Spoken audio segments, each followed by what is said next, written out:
Now, Mr. Kuriyama asked you something about wanting to kill your parents. On August 20th, 1989, Mr. Menendez, did you want to kill your parents? No. What did you want? I just wanted the sex to end. Is that why you shot them, to end the sex? No, at that point I just wanted to live. And on Tuesday, when you talked to your brother, did you want to set in motion a chain of events that would result in your shooting your parents? No, definitely not. What did you want by talking to your brother on Tuesday? I wanted the sex between my father and I to end. Now, in the fall of 1988, you've testified that there was an act of sodomy between yourself and your father in which he used a knife. You remember testifying about that? Yes. Question beyond the scope. It's just a follow-up to this line of questioning which was prompted, Your Honor. Do you wish to be heard at sidebar? Yes, if you wish. Did I have an answer to the last one, Your Honor? Well, let's see if we have the question in mind first.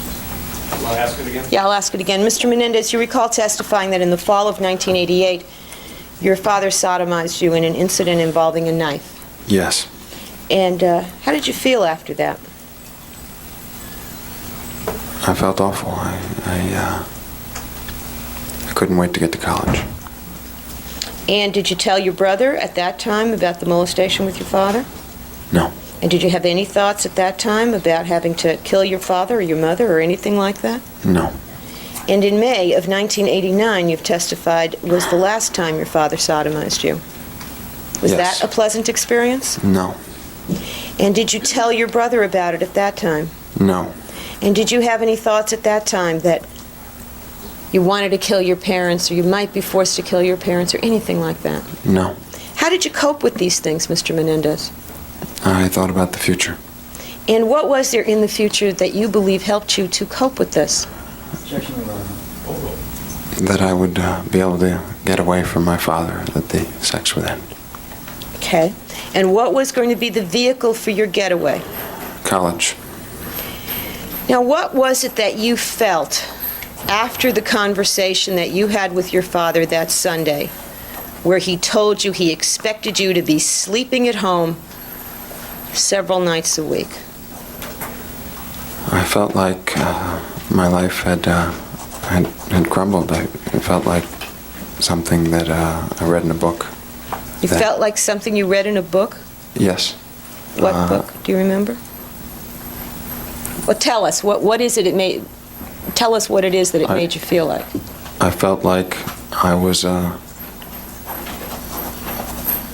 felt like I no longer wanted to live.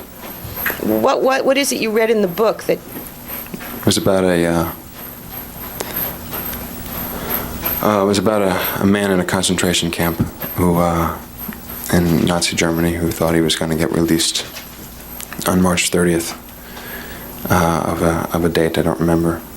And on March 30th, he wasn't released, and he knew that he wasn't going to be. And on March 31st, he died. And you felt like it was March 31st? Objection being sustained. And how did you feel that Sunday after your father told you that you'd still have to come home? I just related to that a lot. I felt like the hope in the future was gone. I have nothing further, Your Honor.